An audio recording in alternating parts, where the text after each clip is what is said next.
Hi guys, Garage RC here, back with another video.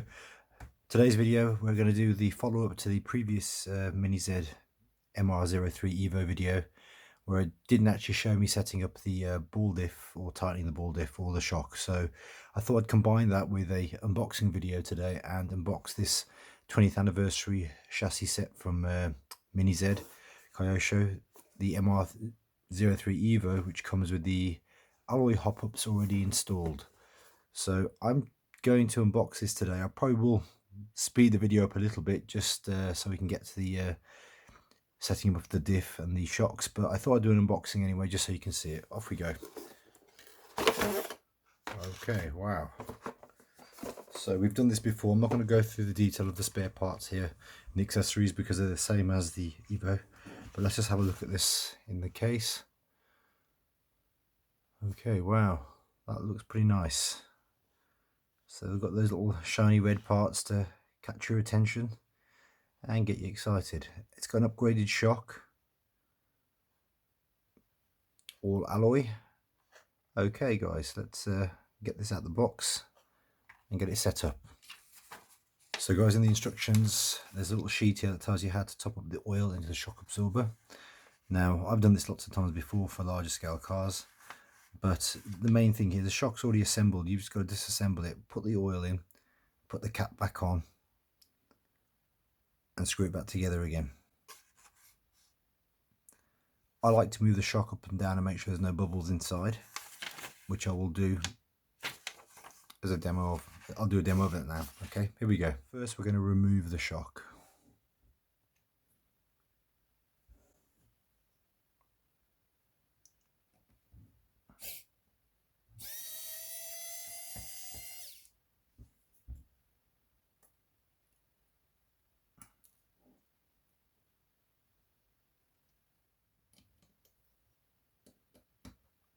So that's a 4mm nut you have to remove to get the top part of the shock off.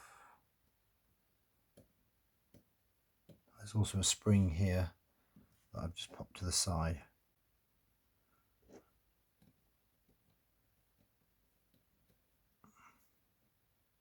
Note there's a washer there as well, so as I lift this off, the washer is going to come off, no doubt. There we go. Okay, so I'm going to pop this screw out of here so I don't lose that.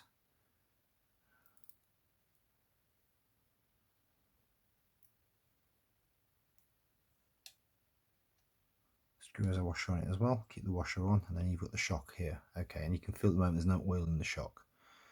So we're going to disassemble the shock.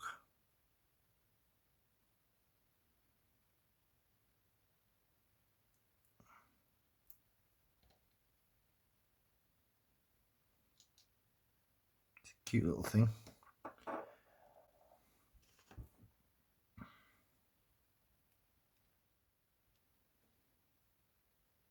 There's the piston. Okay, so let's open this up.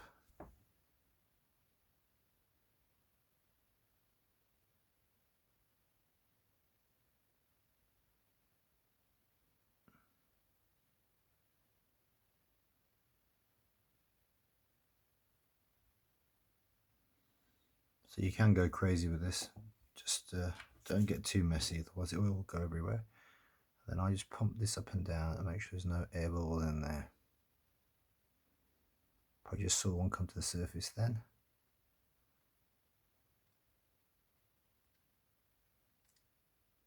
Good. Oh, there's another one.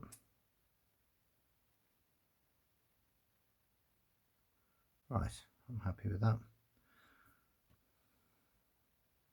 Now you could top that up with a little bit more oil, but I'm just going to go straight to the cap because I can see that's just about going to fit now without.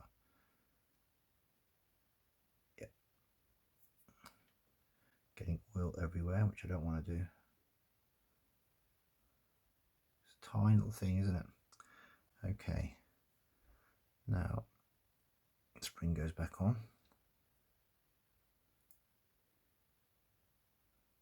Shock goes back in. There we go, that's our shock absorber. And now you can feel the difference. Look how slowly that moves out. So that's now being damped properly. And then we put it back onto the car. So I'm probably going to do it in reverse order. just so it's easier for me to position this on.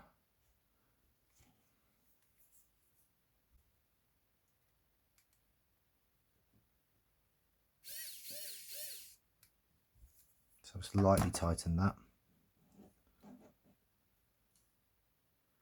Guys, just a quick mention, watch out for these wires on these EVOs. My all-wheel drive EVO, the join on this solder is not very good, and I've had to resolder mine on every EVO I've had. I know a few of you out there had the same issue, so just be mindful of that. If your motor sounds like it's not working for any reason, it might be because one of those wires had become unsoldered. Okay, so that's the shock assembly done. I'm just going to tighten that down now. So these tools should be in the bag. I'm just trying to get through this quickly today. Not this particular tool, but you should have a wrench in the bag that can do this. Okay.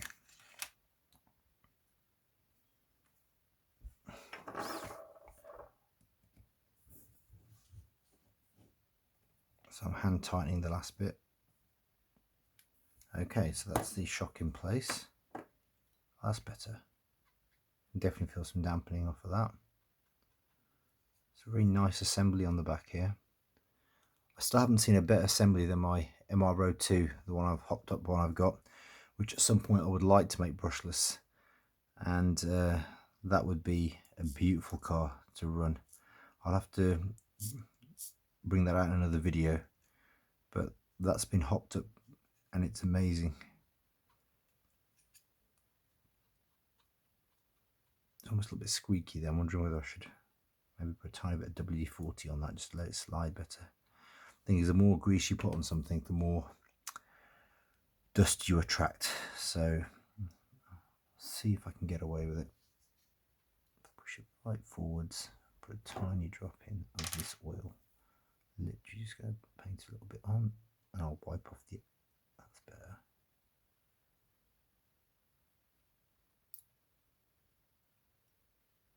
That sounds better. That feels better as well.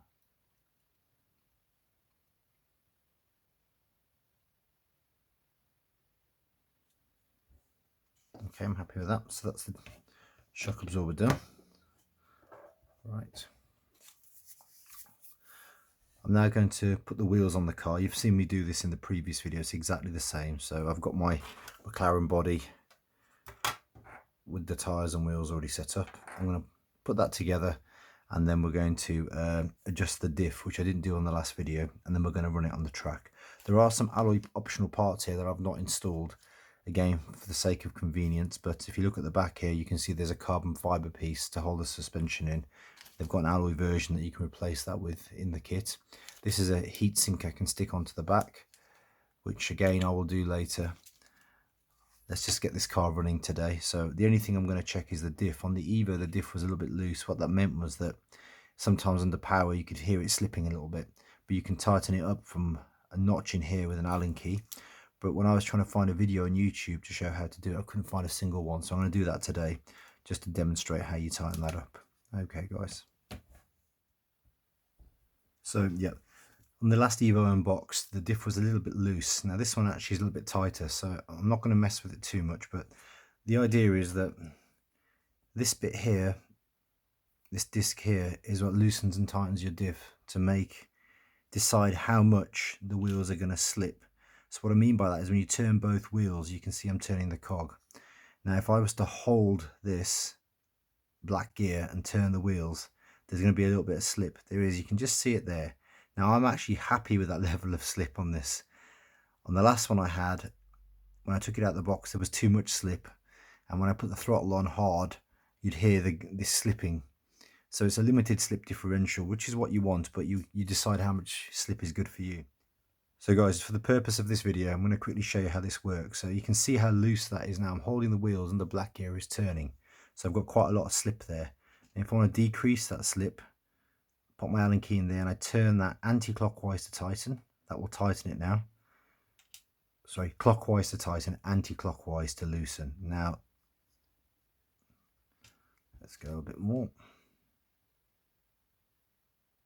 You can see this little red washer here, rubber red washer, the spare one's in the kit, and that's what it's pressing against to tighten that up. Okay, that's pretty stiff now. So if you keep going with that, it'll then start to increase the tightness of the diff itself. If it's too tight, what you'll get then is you've got almost a locked rear axle, which is going to make your car not turn very well or flip because it's rear wheel drive. So you want to get a nice balance between a smooth diff. That's probably a little bit too tight now. So I might just loosen that off a little bit. So left is loose or anti-clockwise. So I'm going to rotate that the other way.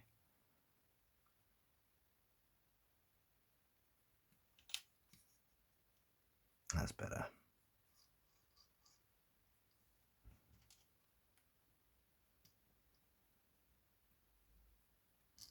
We'll see how it runs. I can always change it again later. I was actually quite happy with it at the start. I didn't want to mess with it, but I wanted to show you guys how it's done. And because I couldn't figure it out at first, I couldn't see in the manual. That feels pretty smooth, and that's not too slippy. Okay, good. Right, we're happy with that. Okay, guys, let's get moving. And guys, so here comes the bit that I get the most questions about: putting the receiver chip in the EVO, and which receiver chips work with which cars. Well, as I say every single time, only the EVOs, the Mini Z EVOs, the all-wheel drive and the rear-wheel drive, you can use the interchangeable chips. So I've got a FlySky NB4 chip here that I'm going to install. Only the Mini Z EVOs. So your regular Mini Zs, you can't use different transmitters. The only transmitter option you've got for the FHSS or the FHS Mini Z Sports, Mini Z rear-wheel drive, Mini Z all-wheel drive is really the Synchro Touch. I've done a video on this, guys, so refer back to that. It does explain that video very clearly. These cars have a space for the chip, and that's why you can put a chip on. If I can ever get this packet open, we will install this one now while you watch. Here I am installing the chip. Line it up. There we go, it's in. Got the cover for it. Put the antenna through.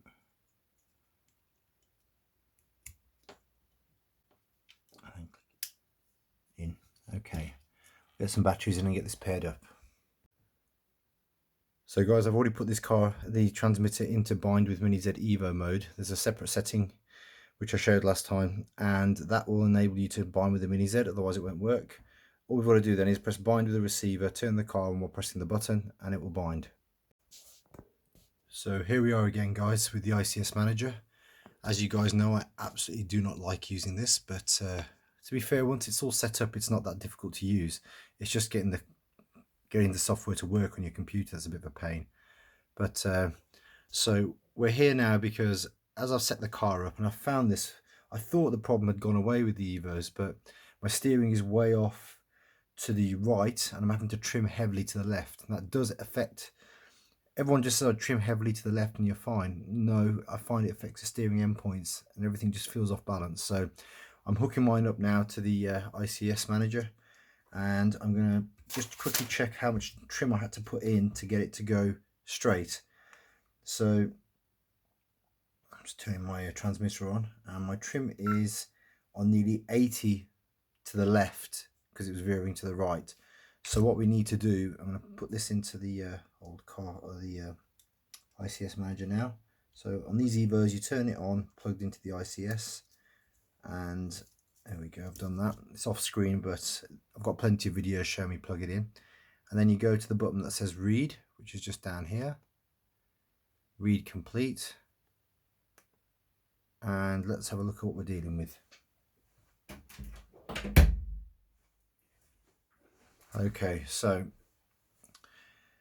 steering offset 124. So we need to change the steering offset so that the steering is back to the center, which I know it seems centered on here, it's not. So let's go for, oh, and the other thing before I forget, guys, the reverse delay. Oh my goodness, the reverse delay. Why? I think Kyosho did it originally for racing, so that if you make a mistake on the circuit, you can't reverse. It's like a penalty. You know, number of seconds before you can reverse is a penalty. So I'm setting mine to 2.8 there. It was on 300, which is it just means you're there with your finger trying to get it to go backwards and it won't go. So change it to 2.8. It doesn't seem to be prevalent in all the transmitters. I think my EX6R, it's fine. I didn't have to do anything setting up there, but with the FlySky MB4, I've had to do this on every single car. Actually, to be fair, I'm sure when I first got my first Mini Z EVO all-wheel drive, I was using an ASF KT18 and I had the same problem. Okay, neutral brake. Okay, I think I'll put that down to 1. Everything else I'm going to leave the same. Let's increase the steering power. I'm going to put all that up to fast. 5. Okay. I'm going to turn my Li-Fi save on because I do use LiPo batteries with these. And I've got it on the Futaba, so that's fine. Okay. So let's see what we can do with the steering. Steering offset. So I think we want to move it to the car's going too far to the right, so we want to move it to the left. So I'm going to move it to the left by that much. And then I'm going to write that onto the car. Oh, hang on a second, what is your chassis? I'm on the wrong chassis, guys. Let's just change it to the MR EVO. Reset display. Okay, right, let's read it again. I mean, sorry guys, read complete. I don't think it's that much difference, but let's go again. Okay, so Li-Fi on, and put all the servo to the max. Steering offset, I'm going to put it down to, I think, 90. Try 80. Okay, fine, we'll go there. These don't really matter because you can control them from the transmitter. Reverse timer 2.8. Okay, we're on brushless. Neutral brake 1. That's just my transmitter buzzing, ignore that. Leave the punch on 3. Okay, fine, right to the car. Right complete. So I'm going to test to see, that's why I've got my transmitter on. I want to see if this is working correctly. So as always the case with this, guys, I always seem to get it backwards to start off with. So I had set it more to the left on here, which is what would make sense with common sense. But it's actually, I have to move that more towards the right, even though it was steering too far to the right. So I'm just writing that onto the car now. And let's see if we can do that. Right complete. Okay, so I'm going to unplug the car, turn it off and then on again, and then we'll have a look and see. Oh, that looks pretty straight now. So my steering offset now is 173 to the right of the screen, and that's put my wheels dead center. I should have shown you beforehand, but when I turned the car on with my trim set on 0, the steering was like that. You know, it was pointing to the right. So you have to move that arrow in the direction it's pointing to get it to the center. Okay, I'm gonna go test that and see how that runs. So guys, for a bit of fun, I thought I'd compare this against my EVO all-wheel drive, which has now got a 12,000 kV motor in it, and my fully hopped up GLA. So this GLA has got every hop up on it, and I thought it'd just be a bit of fun on the track to see how it compares and how it runs in comparison to two pretty fast cars. And it makes it more exciting just to see a bit of racing going on. Now remember, this is a ghost overlay. This track is about 4 meters by 5 meters, so it's not the biggest track, but it's bigger than a Mini Z30 tile track. The idea here is just to see the performance of the EVO anniversary, and I found it to be really easy to drive, and I feel like I've been missing out on these rear-wheel drive cars. I've really been into the all-wheel drive on this circuit. It's only recently I've got back into the rear-wheel drive, and this EVO is a joy to drive. And one thing my wife pointed out was how quiet the EVO was in comparison to the other cars. I think being rear-wheel drive only, the chassis is light and the motor doesn't make as much noise. The drivetrain's smoother. It just floats along, so it was a joy to drive. Now, I actually got the fastest lap time with the EVO all-wheel drive, but I think that's probably because I've had the most experience with that car on this track. I've had that car the longest. And with the 12,000 kV motor, it was keeping up with the GLA, and that's what you'll see from this footage, really, that they're all pretty closely matched. The GLA is a faster car, but on this circuit, one mistake and you're overtaken. Although it was nice to see how closely matched they were, and the rear-wheel drive racer, the EVO gave it a good run, all-wheel drive, sorry, gave the rear-wheel drive a good run for its money, and as time goes on, the race goes on, you see the spaces open up between each car. But overall, fairly well balanced and a lot of fun. Overall, the driving style for the rear-wheel drive is very different. It's a very different way you apply the throttle and brake, and you can float around the corner just by letting go of the throttle, and it will glide around. Whereas the other cars with the all-wheel drive trains don't glide around as easily. I think the main thing to take away from this is that you can have a lot of fun with these cars, even if they're completely different setups. Obviously, the GLA here has got the lowest kV motor, yet is one of the fastest, so there is a difference in the chassis. But from what the footage here, you can set them up to be competitive and have a great time racing them. I'm looking forward to doing more work with the rear-wheel drive and fine-tuning it. But overall, the tyre setup here worked pretty well, and I was pretty happy that I was getting good cornering from all the cars and a fair amount of speed. It's worth pointing out that the difference in the lap times was less than a tenth of a second. They were very close, very close. So I think it's not a case of one was faster than the other. It was down to my driving style, as I always say. But if you had a bunch of these EVOs racing together, the rear-wheel drives, it'd be something to see. I think I've seen some of the footage on YouTube of these races, and it is amazing. They are very fast. So guys, that's all for today. I'll be doing another video on the EVO rear-wheel drive where we'll go into more detail on the tuning and setups, but I hope today's video was useful. I'll do another video on the EVO all-wheel drive, probably in drift mode, and the GLA will be getting its own video soon. And those of you that are waiting for a WR Toys video, I have got one lined up. I've just been so busy. So guys, that's all for this time. If you liked the video, please hit the like button and subscribe to the channel, and I'll see you guys all next time.